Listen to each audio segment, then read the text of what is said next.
Hi everyone, my name is Janmeja and this is day 25th of my communication practice. And during my 24 days, I was reading through this book called Man's Search for Meaning by Viktor E. Frankl.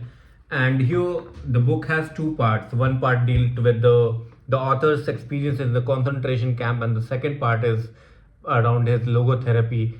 I'm not sure what logotherapy means, but I have a sense that this is a theory that he developed during before his incarceration in the camp, and in the camp he tested how it worked, and finally after his release he actually went out and talked about his thesis, and then that got its recognition through its book called this book, right?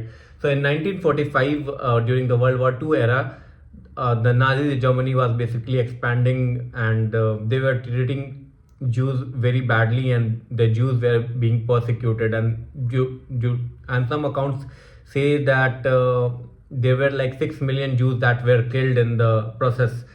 And we all knew this through different books, and then there's one movie called Schindler's List where we get to know about a lot of things, right? And in this book also, the author has talked about a lot of atrocities which Jews faced in the camp, and but it doesn't claim that it's a factual account, and but rather it tells that it's his experiences, and obviously the person who is there must be biased in one way or other, but the author has tried to be as objective as possible. And during the last few pages we got to know that the author is basically summarizing all the experiences in the camp, and then he talked about one important thing, which is that if you have a why to live, you can survive anyhow. And then the author also gave a speech which basically in turn motivated people to live for, to look forward in life. And he also talked about a lot of things that make sense, and that he talked about what gives meaning to life. And now I'll start reading. We have we now come to the third stage of a prisoner's mental reaction, the psychology of the prisoner after his liberation. But prior to that, we shall consider a question which the psychologist is frequently asked, especially when he has personal knowledge of these matters. What can you tell us about psychological makeup of the camp guards? How is it possible that men of flesh and blood could treat others as so many prisoners say they have been treated? Having once heard these accounts and having to come to believe that these things did happen, one is bound to ask how psychologically they could happen. To answer this question without going into great detail, a few things must be pointed out.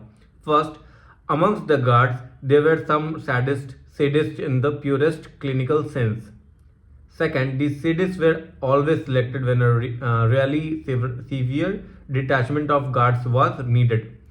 There was a great joy at our work site when we had permission to warm ourselves for a few minutes after 2 hours of work in the bitter frost in front of a little stove which was fed with twigs and scraps of wood. But there were always some foremen who found a great pleasure in taking this comfort from us. How clearly their faces reflected this pleasure when they were not only forbade us to stand there, but turned over the stove and dumped into its lovely fire into the snow. When the SS took a dislike to a person, there was always some special man in their ranks known to have a passion for and to be highly specialized in sadistic torture, to whom the unfortunate prisoner was sent. So basically, now they are going into the psychological makeup of the prison guards, and he's talking about the majority of them were selected on the basis of how serious they were. And there were always some people who were specialized in torturing. They actually take pride and probably like they actually had pleasure in like mistreating people and torturing people.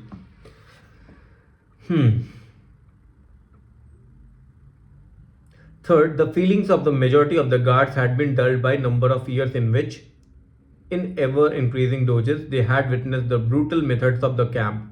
These morally and mentally hardened men at least refused to take active part in sadistic nature, but they did not prevent others from carrying them out. And it makes sense, like we often in India uh, we brush off emotions. Like we see a lot of beggars begging, we see on the roads that there are accidents happening, and yeah, most of the folks actually help them. Like not most, some of the folks help people who are in the accident, but majority of the folks drive away. They don't care, they don't like stop there, because they are in habit of seeing these sort of things.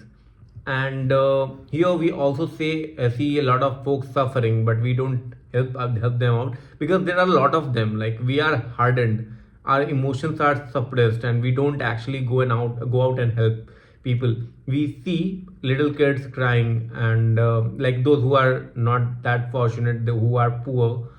So we don't ask poor people, like if they are crying, why they are crying. I saw a man who was crying in the market back in like 2 3 weeks back, but I didn't ask him why he was crying, because now we are basically emotionally suppressed, I would say. So yeah.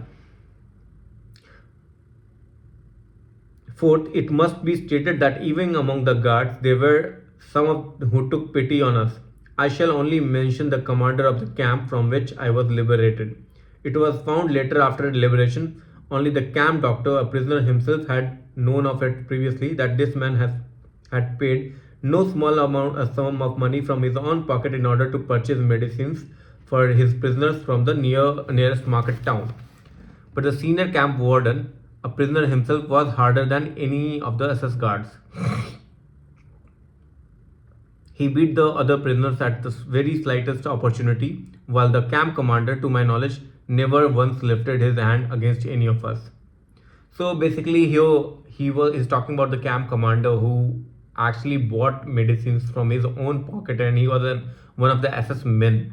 And the warden, who was from the basically Jews only, probably, and I'm not sure that he's talking. He never talked about Jews and all. So he was more hard than the SS guards. He was like, you say, holy than the king, holier than the king. We say there's the phrase, and it happens. Like in our daily lives, also in corporate we work, our clients are more understanding than our managers. We see that if we say that there is some issues and that is why we are not able to deliver something, our manager would panic, but like client would take it as lightly. They don't, they would probably say, okay, that's fine. So that sort of thing even happened to us, like because the our managers feel responsible for every conduct, and they feel that everything should be on time. Similarly, the warden has this extra responsibility on his shoulders, that okay, everything should be in perfect order. And yeah, that makes sense. It is apparent that the mere knowledge that a man was either a camp guard or a prisoner tells us about nothing.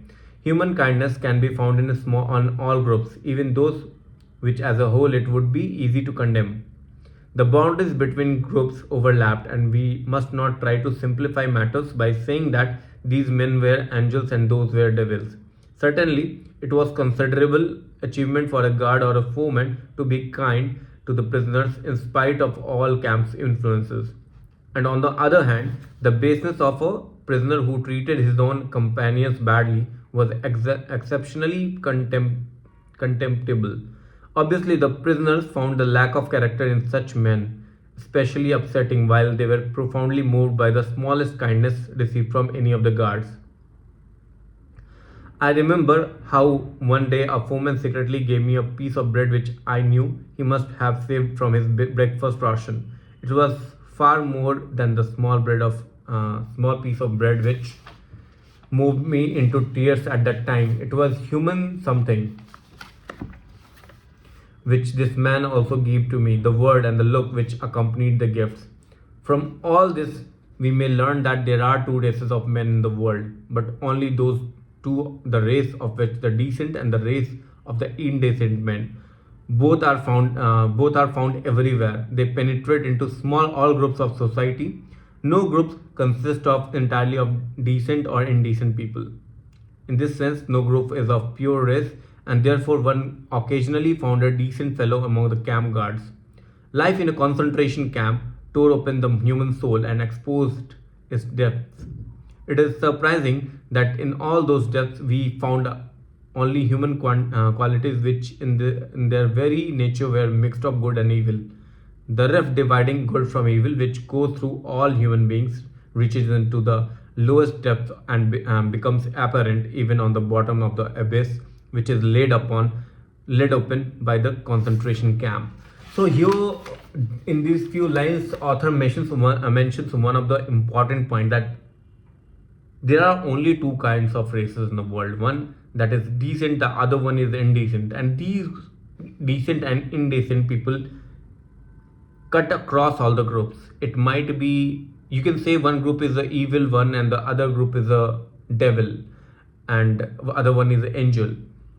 But in those group also you will find decent and indecent people. The devils might also have the kindest of the souls, and the angels must have some people who are indecent and they are degenerate, sadist. So it's a interesting observation, and I'll read some of the annexure para. An interesting incident with reference to this SS commander is in regard to the attitude towards him of some of his Jewish prisoners.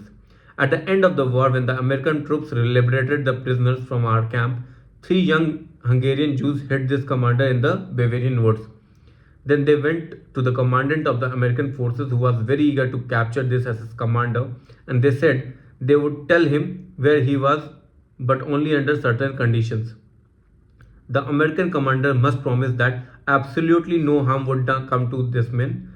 After a while, the American officer finally promised these young Jews that the SS commander, when taken into captivity, would be kept safe from harm. Not only did the American officer keep his promise, but as a matter of fact, the former SS commander of this concentration camp was in a sense restored to his command, for he supervised the collection of clothing among the nearby Bavarian villages and its distribution to all of us who at that time still wore the clothes we had inherited from other inmates of the camp Auschwitz, who were not as fortunate as we, having been sent to the gas chamber immediately upon their arrival at the railway station.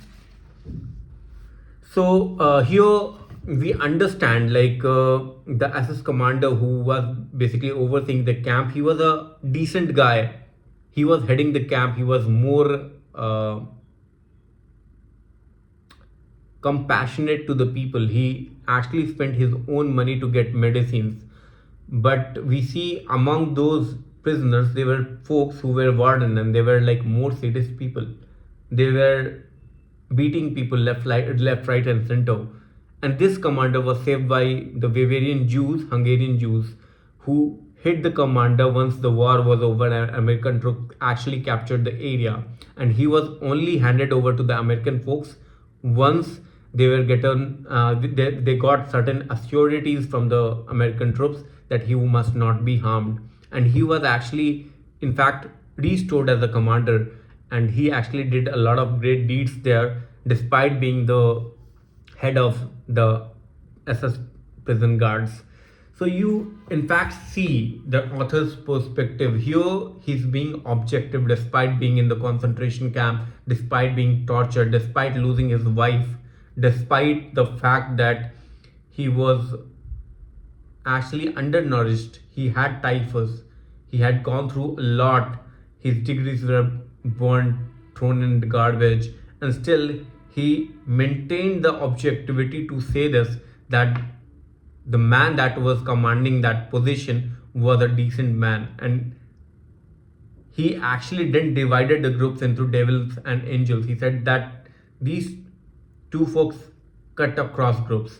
So that makes sense. That makes the human psyche, and that is the 25th video is about. So yeah, this was 25th video. I'm grateful that I have come along so far, and I am at page, I think 88 or 89 right now. I think 94 actually. I'm at page 94, and probably after 6 pages this first part of the book would be over, and then we'll switch to the logotherapy part. and then we'll discuss about the logotherapy in detail. So yeah, thanks for watching this video. Bye for now.